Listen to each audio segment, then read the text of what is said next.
오늘 같이 나눌 말씀은 에스겔 1장 3절 말씀인데요, 우리 다 같이 한 목소리로 읽겠습니다. 다 같이 읽겠습니다. 갈대아 땅 그발 강가에서 여호와의 말씀이 부시의 아들 제사장 나 에스겔에게 특별히 임하고 여호와의 권능이 내 위에 있으니라. 아멘. 말씀을 나누기 전에 잠깐 광고 하나 드리면, 다음 주 수요 예배는 쉽니다. 별로 좋아하시거나 아쉬워하는 왜 쉬냐면, 우리가 그동안 12주 정도 믿음의 선배들이라고 하는 주제를 나눴는데, 그러다 보니까 제 생각에 똑같은 주제를 계속 나누다 보니까 혹시 기대하는 마음이 좀 떨어지지 않았나, 그래서 주제를 좀 바꿔보려고 합니다. 그래서 바꿨다가 또다시 또 믿음의 선배들을 나눌 건데, 또 바꾸려고 하는 이유는 뭐냐면, 이제 다음 주가 되면 저희가 온 지 1년, 딱 1주년 되는 때예요. 1주년 됐는데, 그때 우리가 또 수요예배 어떤 말씀을 나눴냐면, 새로운 교회가 온다라는 주제로 나눴잖아요. 또다시 좀 교회에 대해서 좀 1년을 점검하면서 같이 나누고 싶다라는 그런 감동도 들었고, 또 주제를 또 바꾸고 싶기도 하고, 그래서 다음 주 한 주 쉬고 그 다음 주부터 또 새로운 주제로 나누려고 합니다. 그래서 주제는 좋은 교회라는 주제입니다. 기대가 되시죠? 주제가 좋은 교회인데, 우리가 어떻게 좋은 교회를 이룰 것인가, 우리가 어떻게 하면 되나라는 주제로 같이 말씀을 나누려고 하는데요, 소망하는 것은 그 다음 주제에도 하나님께서 사용해 주셔서 우리가 말씀을 듣다가 좋은 교회가 되기를 소망합니다. 그래서 다음 한 주는 쉽니다. 그게 광고였습니다. 오늘은 믿음의 선배들 12번째 시간 에스겔에 대해서 나누려고 하는데요, 에스겔은 25살이 되던 해에 안타깝게도 여호와긴 왕과 함께 바벨론으로 끌려갔던 그런 비운의 제사장입니다. 근데 다행히도 5년 있다가 바벨론에서 하나님께 기름 부음을 받아서 제사장은 되긴 했습니다. 근데 에스겔은요, 제사장으로 살기보다는 거기에 성전이 없다 보니까 제사장으로 살 수도 없었고요, 제사장으로 살기보다는 하나님께서 선지자로 불러주셨습니다. 그래서 그는 선지자로서 바벨론으로 끌려간 사람들에게 하나님의 말씀을 전했죠. 그러니까 바벨론에 있는 사람들에게 전한 그런 선지자로 쓰임 받았다는 겁니다. 그러면서 에스겔에게는 굉장히 중요한 사명이 있었는데요, 어떤 사명이냐면, 지난주에도 말씀드렸다시피 끌려간 사람들은 70년 이후에는 다시 돌아와야 하는 사명이 있었습니다. 가서 이스라엘을 다시 재건해야 되는 사명이 있었는데요, 근데 그렇게 재건하려면 준비된 사람들이 필요했죠. 하나님과 하나님의 말씀에 대해서 잘 아는 사람들이 필요했습니다. 근데 에스겔이 어떤 사명을 받았냐면, 그런 하나님의 사람들을 잘 준비시키는 그런 사명을 받았습니다. 근데 이것이 역시 쉽지 않았고요, 왜냐하면 역시 끌려간 사람들 안에도 거짓 선지자들도 있었기 때문이죠. 에스겔이 선포한 메시지와 자꾸만 정반대로 선포하는 사람들이 있었고요, 그래서 그것 때문에 에스겔도 역시 동일하게 굉장히 많은 고생을 해야 했습니다. 그런데 에스겔은 놀랍게도 흔들리지 않았는데, 흔들리지 않았던 이유가 뭐냐면, 그는 이상을 볼 줄 아는 그런 사람이었기 때문입니다. 하나님께서는요, 에스겔에게 굉장히 많은 이상을 보여주었습니다. 특별히 예루살렘과 관련된 이상을 보여주었는데요, 바벨론에 있었지만 종종 하나님께서 에스겔을 환상 가운데 예루살렘으로 데려가 주셔서요, 그 예루살렘의 상황을 그 누구보다도 잘 알 수 있었고, 그 현재 거기에 살고 있는, 예루살렘 근처에 살고 있는 사람들보다요 에스겔이 더 잘 알고 있었다라고 말을 합니다. 하나님께서 이상을 통해서 에스겔에게 보여준 겁니다. 그래서 궁금해지는 건 뭐냐면, 에스겔이 도대체 그러면 어떤 이상들을 보았고 그 이상들을 통해서 어떤 사역을 했느냐는 것이죠. 첫 번째로 에스겔은 하나님의 영광을 보았습니다. 그바 강가에 있는데요, 하나님의 영광이 이렇게 임했죠. 에스겔 1장 4절부터 14절까지의 말씀입니다. 제가 긴데 읽어드리겠습니다. 내가 보니 북쪽에서부터 폭풍과 큰 구름이 오는데, 이걸 들으시면서 상상을 하셔야 돼요. 하나님의 모습을 상상하시면서 들으시는 겁니다. 그 속에서 불이 번쩍번쩍하여 빛이 그 사방에 비치며 그 불 가운데 단쇠 같은 것이 나타나 보이고 그 속에서 네 생물의 형상이 나타나는데 그들의 모양이 이러하니 그들에게 사람의 형상이 있더라. 그들에게 각각 네 얼굴과 네 날개가 있고 그들의 다리는 곧은 다리요 그들의 발바닥은 송아지 발바닥 같고 광낸 구리같이 빛나며 그 사방 날개 밑에는 각각 사람의 손이 있더라. 그 네 생물의 얼굴과 날개가 이러하니 날개는 다 서로 연하였으며 갈 때에는 돌이키지 아니하고 일제히 앞으로 곧게 행하며 그 얼굴들의 모양은 넷의 앞은 사람의 얼굴이요 넷의 오른쪽은 사자의 얼굴이요 넷의 왼쪽은 소의 얼굴이요 넷의 뒤는 독수리의 얼굴이니 그 얼굴은 그러하며 그 날개들은 들어 펴서 각기 둘씩 서로 연하였고 또 둘은 몸을 가렸으며 영이 어느 쪽으로 가면 그 생물들도 그대로 가되 돌이키지 아니하고 일제히 앞으로 곧게 행하며 또 생물들의 모양은 타는 숯불과 횃불 모양 같은데 그 불이 그 생물 사이에서 오르락 내리락 하며 그 불은 광채가 있고 그 가운데에는 번개가 나며 그 생물들은 번개 모양같이 왕래하더라. 아멘. 제가 지금 에스겔이 본 그 하나님의 영광을 지금 읽어드렸는데요. 사실 더 뒤에 있는데 제가 시간 관계상 조금만 일부분만 읽어드린 겁니다. 어떻게 좀 제가 읽어드렸는데 읽으시면서 상상을 좀 하셨습니까? 상상이 되십니까? 저는 대학교 때요 이 에스겔에서 1장을 읽다가 문득 이런 생각을 했어요. 어떤 생각이냐면 혹시 에스겔이 UFO 본 건가? 왜 그런 생각을 했냐면 막 연기가 나오고 막 불이 막 나온다 그러고 뭐 다리도 있다 그러고 바퀴도 있다 그러고 그래서 혹시 에스겔이 UFO를 본 건가? 라는 그런 하나님에 대해서 잘 모르니까 이런 생각도 하는데요. 근데 막 그러잖아요. 막 앞뒤로 막 커브를 돌지 않고 앞뒤로 좌우로만 다닌다 그러고. 그래서 제가 이번에요 도대체 이 모양이 어떤 건가 제가 그림을 그리면 어떨까 그래서 그림을 그려봤는데요. 요즘 챗 GPT로 그림이 잘 그려집니다. 챗 GPT에다가 성경 본문을 그대로 넣어서 이 본문에 맞는 그림을 한번 그려줘봐 라고 그랬더니 이렇게 그려주더라고요. 그 성경 본문을 그대로 넣은 거예요.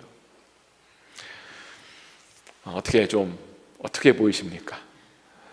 제가 이 그림을 보고 나서 UFO는 아니었구나 라는 그런 생각을 좀 해보게 되었는데, 물론 이 모습이 정확하게 에스겔이 본 그런 모양은 아니겠죠. 근데 비슷하기는 했을 거라고 저는 생각을 합니다. 아무튼 에스겔은 이 모습과 관련된 하나님의 영광을 보았고요. 그리고 더불어 거기에서 나오는 하나님의 음성도 들었답니다.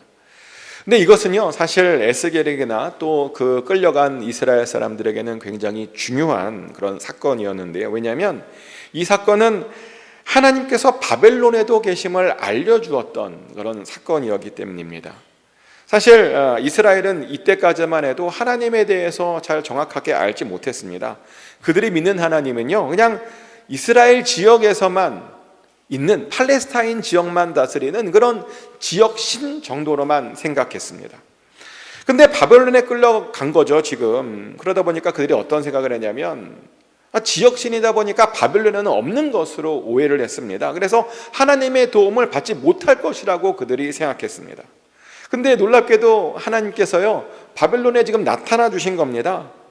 바벨론에도 계실 수 있으신 그런 하나님을 지금 증명해 주신 것입니다. 그렇게 그들은 하나님에 대한 지식을 확장했고요, 더불어 그래서 안심을 했죠. 얼마나 든든했을까요? 이제는 못 만날 줄 알았거든요. 하나님의 도움을 못 받을 줄 알았습니다. 그런데 하나님께서 거기에 계신 겁니다. 근데 사실 그 개념도 좀 틀린 개념인데, 왜냐하면 하나님이요 팔레스타인이나 바벨론에만 계신 분이 아니시잖아요. 하나님은 온 우주에 충만하게 계시는 분이십니다. 이 우주의 주인이시고 모든 곳에 동시에 존재할 수 있는 그런 분이십니다. 시간과 공간을 초월하시는 분이십니다. 그러다 보니 사실 우리도 언제든 안심하게 되는 건 아닙니까? 모든 곳에서 언제든 하나님을 그 즉시 만날 수 있다 보니 우리가 어떤 상황에 처해도 또 어디에 가서도 우리는 늘 그 하나님 때문에 안심하게 됩니다. 그런데 왜 하나님께서는 왜 하필 그런 모습으로 나타나 주셨냐는 겁니다. 바벨론에 나타나신 건 알겠는데 왜 하필 그런 모습이었냐는 것이죠. 우리는 그 이유를 이 하나님의 모습을 통해서 알게 되는데요, 아까 보였던 그 그림에 보면 중요한 상징들이 있습니다. 아까 보면 바퀴들이 굉장히 많았잖아요. 그 바퀴에는 어떤 의미가 있냐면 하나님께서 정말 모든 곳에 계시고 신속하게 즉시 움직일 수 있으신 것을 보여주는 겁니다. 고대 시대의 바퀴는요, 이동의 자유를 상징했습니다. 바퀴가 있으면요, 움직이기가 쉬웠습니다. 그런데 하나님의 영광에 그런 바퀴가 굉장히 많았다는 겁니다. 그 말은 하나님께서 원하시는 곳은 그 즉시 어느 때든 아무 때나 갈 수 있다는 그런 것입니다. 또 바퀴에 보면 눈들도 있었죠. 눈을 보셨습니까? 아까 그 눈의 의미는 뭐냐면요, 하나님께서 모든 것을 보시고 모든 것을 아신다라고 하는 그런 뜻입니다. 아까 보면 바퀴에 눈이 있었어요. 근데 그래요, 하나님은 정말 모든 일들을 다 아십니다. 하나님께서 모르시는 것은 아무것도 없죠. 특별히 우리에 대해서 모르는 것, 우리의 사정과 형편에 대해서 그 누구보다도 잘 아십니다. 근데 그런 아신다라고 하는 걸 상징하는 것이 눈이었습니다. 또 보면 거센 폭풍우도 있었는데요, 폭풍우는 강력한 힘을 상징합니다. 고대 시대의 폭풍우는요, 파워입니다. 그래서 폭풍우가 치면 사람들이 두려워했습니다. 그런데 하나님께서 그런 폭풍우와 함께 임재하셨습니다. 하나님께 아주 강력한 힘이 있다라고 하는 것을 그렇게 보여주신 것입니다. 그러면서 그런 모습을 통해서 하나님이 어떠한 분이신 것을 나타내셨고요, 그러면서 이스라엘 사람들, 특별히 포로로 끌려간 사람들을 그렇게 위로해 주신 것입니다. 사실 이스라엘 사람들에게는 좀 위로가 필요했습니다. 왜냐하면 나라를 잃었잖아요. 사실 그들은 그렇게 그 나라가 쉽게 무너질 것이라고 생각을 못했습니다. 왜냐하면 다윗이 성전 건축하려고 했더니요, 하나님께서 약속해 주셨잖아요. 너의 나라가 영원할 것이다 라고 약속해 주셨습니다. 모든 이스라엘 사람들이요, 그 약속을 알고 있어서요, 그렇게 쉽게 그 나라가 무너질 거라고 생각하지 못했습니다. 근데 무너졌어요. 나라를 잃어버린 겁니다. 그래서 그들은 절망했고 의심했습니다. 과연 하나님께서 살아계신가? 하나님께서 과연 전능하신가? 의심을 했습니다. 그런데 지금 그런 때에 하나님께서 에스겔에게 나타나 주신 겁니다.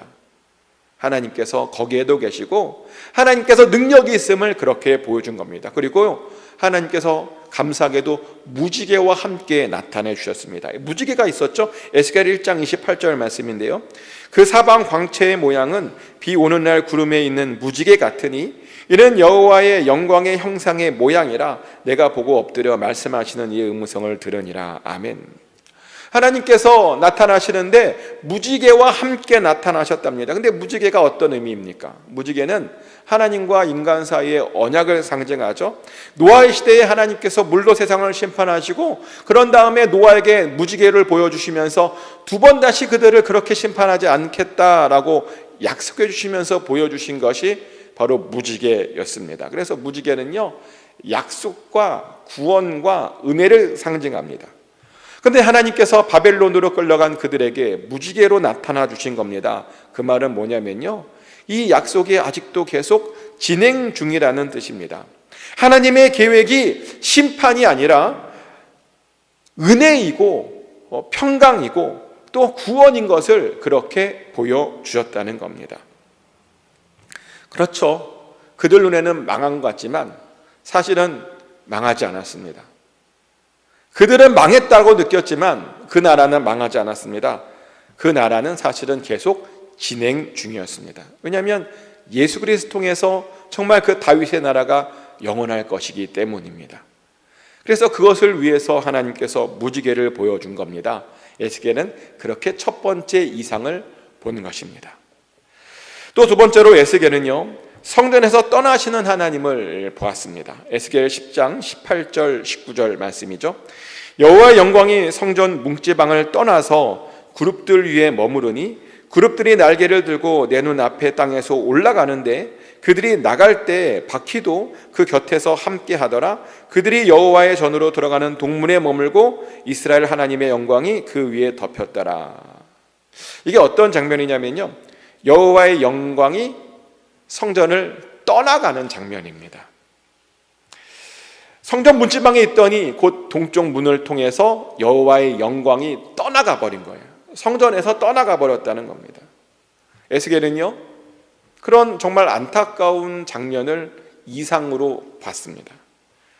그러면서 성전이 더 이상 성전이 아닌 것을 알게 된 겁니다. 성전으로서의 그 기능을 완전히 상실했다라고 하는 것을 알게 된 것입니다. 근데 왜 하나님께서는 그렇게 갑자기 성전을 떠나셨던 것일까요? 사실 하나님께서는 성전을 떠나시기 전에요, 에스겔에게 왜 자신이 성전을 떠날 수밖에 없었는지를 이미 보여주셨습니다. 에스겔 8장에 보면요, 하나님께서 에스겔을 환상 가운데 예루살렘으로 데려가셨죠. 에스겔 8장 3절 말씀입니다. 그가 손 같은 것을 펴서 내 머리털 한 모섬을 잡으며 주의 영이 나를 들어 천지 사이로 올리시고 하나님의 환상 가운데 나를 이끌어 예루살렘으로 가서 안뜰로 들어가는 북향한 문에 이르시니 거기에는 질투의 우상 곧 질투를 일어나게 하는 우상의 자리가 있는 곳이라. 에스겔이 예루살렘으로 이제 환상 가운데 갔는데요, 성전에 들어갔답니다. 그런데 그 성전 안뜰 북향한 문에 질투의 우상이 성전 안에 서 있는 모습을 본 겁니다. 누가요? 우상을 성전 안에다가 갖다 둔 거예요. 그래서 그것을 보고 하나님께서 이렇게 말씀하시죠. 에스겔 8장 6절 말씀인데요, 그가 또 내게 이르시되 인자야, 이스라엘 족속이 행하는 일을 보느냐? 그들이 여기에서 크게 가증한 일을 행하여 나로 내 성소를 멀리 떠나게 하느니라. 너는 다시 다른 큰 가증한 일을 보리라 하시더라. 하나님께서 말씀하시길 지금 성소에서요, 아주 가증한 일이 일어나고 있다는 겁니다. 우상이 있다는 거예요. 그래서 하나님께서 지금 떠나가게 한다는 겁니다. 그 우상이 자신으로 하여금 떠나가게 한다는 겁니다. 근데 그뿐만이 아니랍니다. 하나님께서 그 다음 에스겔을요, 어떤 담으로 인도를 했습니다.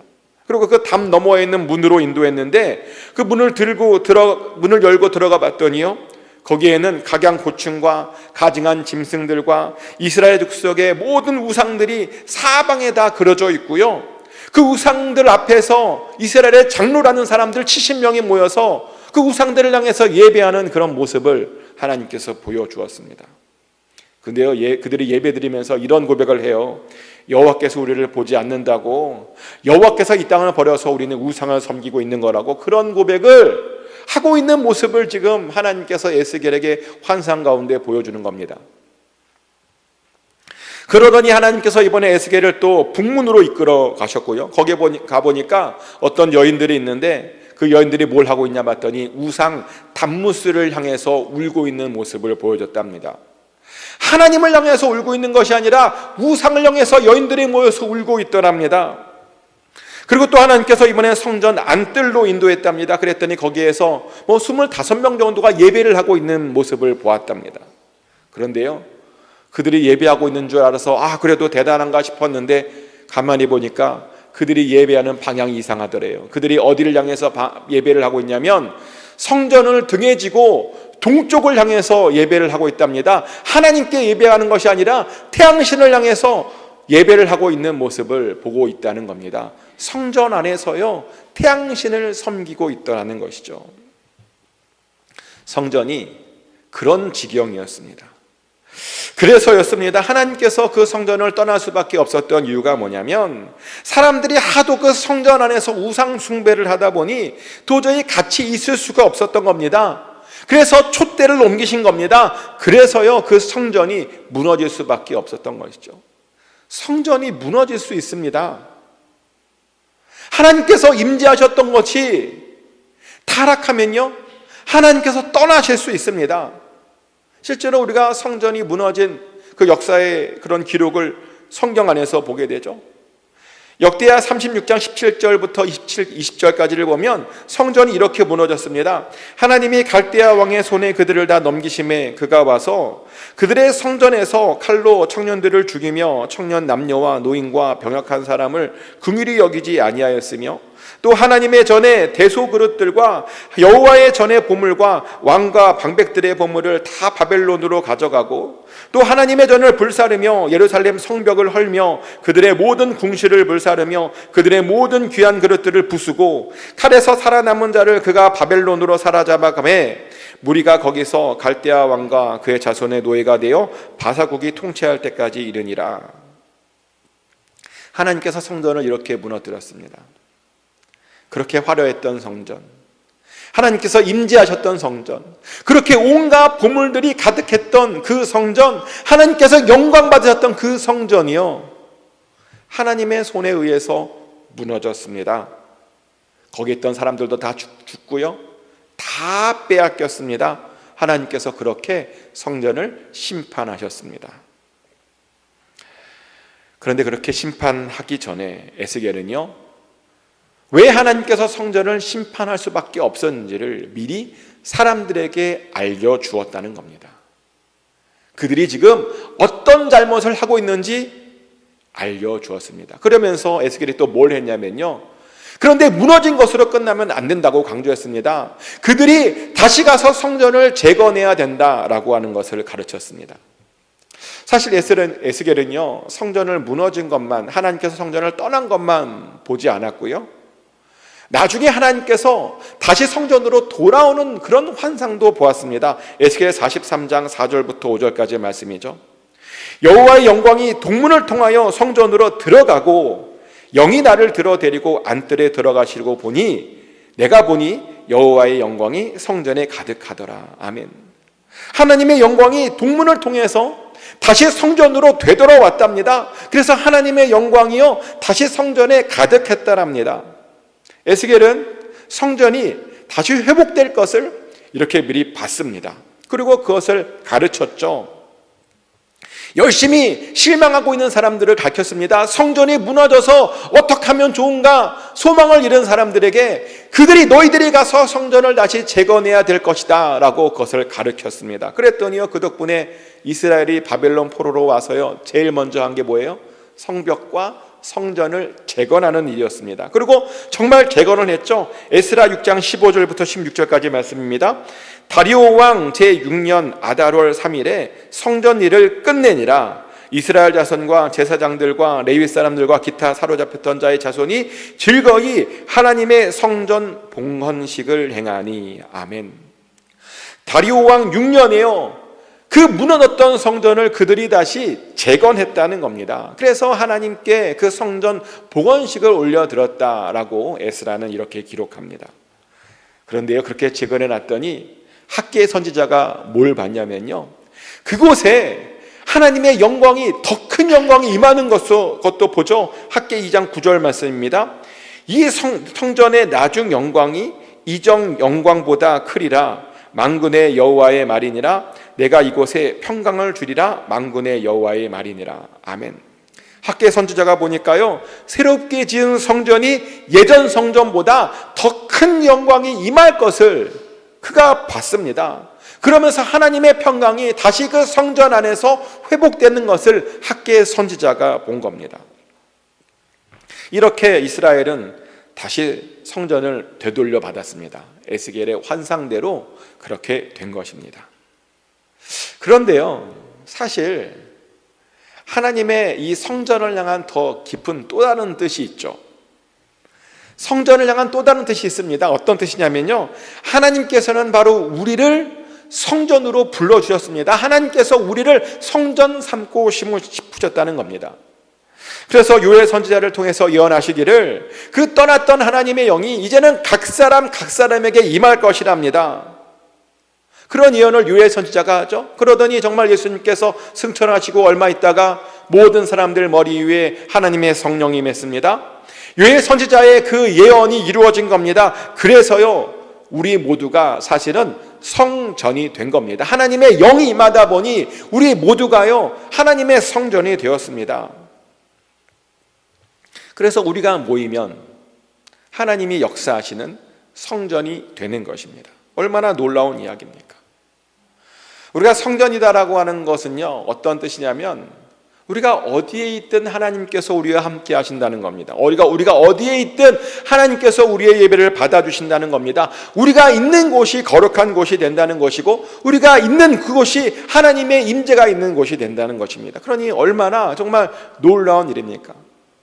예전에는 하나님 만나려면 성전에 가야 했는데, 이제는 우리가 있는 곳이 바로 하나님을 만날 수 있는 바로 그런 것이 되었다는 겁니다. 우리가요, 그런 복을 받았습니다. 그런데 에스겔이 바로 거기까지 환상을 통해서 본 것입니다.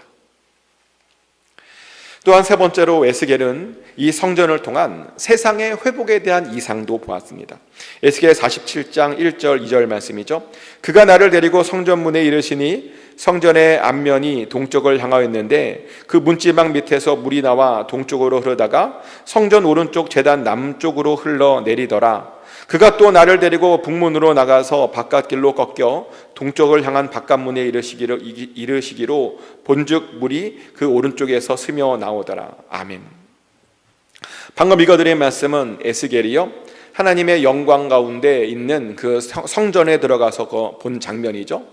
성전을 보니까 성전 문에서 물이 흘러나오는 겁니다. 물이 막 흘러나오고 어디론가 흘러가고 있었습니다. 그래서 흘러가고 있는 것을 이제 따라가 본 거죠. 따라가 봤더니 조금 있다 보니까 그 물이 발목까지 차 있었고, 또 더 가봤더니 그 물이 이제 그 무릎까지 차오르고, 더 따라가 봤더니 그 물이 허리까지 차오르고, 더 따라가 봤더니 능히 헤엄치지 않으면 할 수 없는 그런 물이 되어 있는 것을 봤답니다. 사람이요 능히 건널 수 없는 강을 그 성전에서 나오는 물이 이루고 있는 것을 보았다는 겁니다. 그런데요 그 물을 통해서 어떤 일이 일어났냐면요, 강을 이루었는데 그 강 좌우편에 나무가 많이 자랐고요, 그래서 사막이 강이 되고 나무가 자라는 옥토로 바뀐 것을 보았죠. 그리고 또 그 물은 어디에 다다르게 됐냐면 사해에 다다라서요 사해를 살렸답니다. 사해는요 아무 생물도 살 수 없습니다. 그런데 그 물이 사해에, 아무도 살 수 없는 그 사해에 도달했더니요 그 사해에 다시 생물들이 살게 되었답니다. 그러면서 그 강물이 이르는 곳마다 번성하게 되었고, 강 좌우에는 각종 먹을 과실이 자라고 있고요, 그 열매들은 먹고 그 잎사귀는 약재료로 쓰고 있는 그런 환상을 에스겔이 보게 되죠. 에스겔은요 이렇게 성전에서 나온 물이 주변을 살리는 환상을 본 것입니다. 근데 제가 조금 전에 뭐라고 말씀드렸죠? 우리가 성전이라고 말씀드렸잖아요. 그래서 에스겔이 본 이 환상은 뭐냐면요, 다른 게 아니라 우리들을 통해서 흘러나오는 물이 이 세상을 어떻게 살리는가에 대한 그런 환상이었습니다. 맞아요. 우리는 성전된 우리들은요 우리 안에서 회복의 물이 나와야 됩니다. 그렇게 우리들은 우리 주변 사람들을요 살리는 사람들이 되어야 됩니다. 나와야 된다니까요. 그래서 질문 드립니다. 어떻게 여러분 안에 성전된 여러분 안에 어떤 물이 나오는 것을 느끼십니까? 그리고 그 물이 여러분 주변 사람들을 살리고 있는 것을 보고 계시냐는 겁니다. 하나님께서 우리에게 성령을 주시고 우리를 성전으로 삼으신 이유는 바로 그 때문입니다. 우리에게 물이 나오게 해서 그 주변 사람들을 살리는 것. 근데 많은 분들이 이런 얘기를 해요. 자기에게는 이상하게 물이 나오지 않는 것 같다고. 그래서 자기 주변에 회복이 좀 잘 안 일어나는 것 같다고, 그런 말들을 많이 해요. 근데 왜 물이 안 나오냐면 사실 이유는 하나예요. 아직 성전이 되지 못했기 때문입니다. 성전은요 반드시 그 배에서 생수가 흘러나오게 되어 있습니다. 그건 예수님께서 하신 약속입니다. 예수님께서 그렇게 말씀하셨습니다. 근데 왜 안 나오냐면 성전이 되지 못했기 때문이죠. 성전이 되지 못하면요 죄송하지만 아무런 물도 나오지 않습니다. 그래서 우리는요 먼저 성전부터 되어야 합니다. 그리고 그러기 위해서 성령을 받아야 되고요, 그리고 그러기 위해서 함께 연결되어져야 됩니다. 그런데 다행히도 우리가 예수 그리스도를 주로 믿기만 하면 우리 안에 성령이 있는 겁니다. 여러분 이미 성령을 받으신 거죠. 왜냐하면 성령이 아니고서는 우리가 예수님을 우리의 주로 고백할 수 없죠. 그래서 예수님을 주로 고백하는 모든 사람들 안에는 이미 성령이 들어가 있는 것입니다. 그래서 우리는 그 다음 스텝이 뭘 해야 되냐면요 연결되어져야 되는 겁니다. 우리는 서로 연결되어야 됩니다. 솔로몬이 지었던 건물들이 있었잖아요. 그 건물들이 서로 연결되어서 하나의 큰 성전을 이루었던 것처럼 우리 각자도 성전이지만 더 연결되어져서 하나님이 더 크게 임하시는 그런 하나님의 성전을 우리가 이루어야 된다는 겁니다. 사실 그것이 에베소서 2장 21절 22절 말씀입니다. 제가 읽어드리겠습니다. 그의 안에서 건물마다 서로 연결하여 주 안에서 성전이 되어가고 너희도 성령 안에서 하나님이 거하실 처소가 되기 위하여 그리스도 예수 안에서 함께 지어져 가느니라. 아멘. 우리가 연결되기 전에는 건물이에요. 건물. 우리는 아직 연결되지 않으면 성전이 아닌 거예요. 우리가 건물로서 연결되어져야만 우리가 성전이 되는 겁니다. 그리고 그렇게 해야만 우리 안에 하나님께서 거하시는 처소가 될 수 있다는 겁니다. 그래서 우리는 연결되려고 노력해야 되고요. 끊어졌다면 어떻게든 다시 그 끊어진 부분들을 연결시켜야 됩니다. 근데 안타깝게도 많은 분들이 자신이 끊어진 줄도 모르고 그냥 삽니다. 정말 그래요. 제가 보면 끊어져 있는 것 같거든요. 근데 본인이 끊어져 있다라고 하는 걸 알지 못해요. 그래서 성전이 되지 못하고 있는 그런 안타까운 모습들을 많이 본다는 겁니다. 그런데요, 끊어진 걸 알아야 됩니다. 끊어진 걸 알 수 있는 몇 가지 현상들이 있는데요, 끊어져 있으면 다른 사람들의 삶에 전혀 공감이 되질 않습니다. 누가 아픈데도, 누가 슬픈데도 그게 전혀 신경 쓰이지 않으면 끊어져 있는 겁니다. 누가 좋은 일이 있는데도 그것이 나에게 기쁨으로 다가오지 않으면 그것이 끊어진 겁니다. 그냥 다른 사람들의 삶에 무관심해져 있으면 끊어진 겁니다. 그 사람과 나는 별개라고 생각하면 그것은 끊어져 있는 것입니다. 어떻게 여러분 어떤 것 같으십니까? 다른 사람들의 슬픔과 기쁨이 느껴지십니까? 느껴지지 않으면 죄송한 거지만 끊어진 겁니다. 다시 연결시켜야 됩니다. 끊어지면 성전이 될 수 없습니다. 그리고 그러면 물도 나올 수 없고요. 그러면 그리스도의 선한 영향력을 끼칠 수 없습니다. 예수 그리스도께서 말씀하신 그 우리 배 안에서 하나님의 물이 나오는 그것을 우리가 행할 수 없다는 겁니다. 성전으로 부르신 그 부르심에 우리가 응답할 수 없다는 겁니다. 그래서 끊어졌다면 다시 연결시켜야 됩니다. 그것이 바로 에스겔이 그 성전을 통해서 본 환상입니다. 에스겔은 이렇게요, 환상을 많이 봤습니다. 그리고 그 환상을 통해서 포로로 끌려간 이스라엘 사람들을 위로했습니다.